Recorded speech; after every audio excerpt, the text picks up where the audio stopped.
నీ పరిస్థితిని చూసి అవతల వాళ్ళు నవ్వితే వాళ్ళని చూసి నువ్వు కూడా నవ్వు.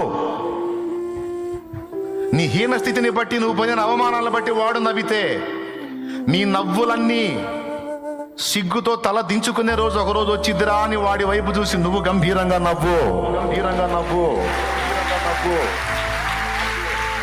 అప్పుడు వాడికి ఏం అర్థం కాక వెర్రి ముఖం వేసుకొని చూస్తాడు నీకెళ్ళి. వాడి హీహి అనే కొద్ది నువ్వు అన్నావు అనుకో, వాడు ఇంకాస్త పగలబడి నవ్వుతాడు. వాడి హీహి అని అనుకును అనుకుంటాడు మెంటలెక్కిందని. మెంటలు కాదు, వాడికి ఎక్కింది భవిష్యత్తులో మెంటలు. అట్లా చేస్తాడు యేసయ్య. నాకు విశ్వాసం ఉందండి, అందుకే నా లైఫ్ని హ్యాపీగానే దొర్లించాలనుకున్నా. నేనే అవిశ్వాసన అయింది, ఏడుపులో బతకడానికి.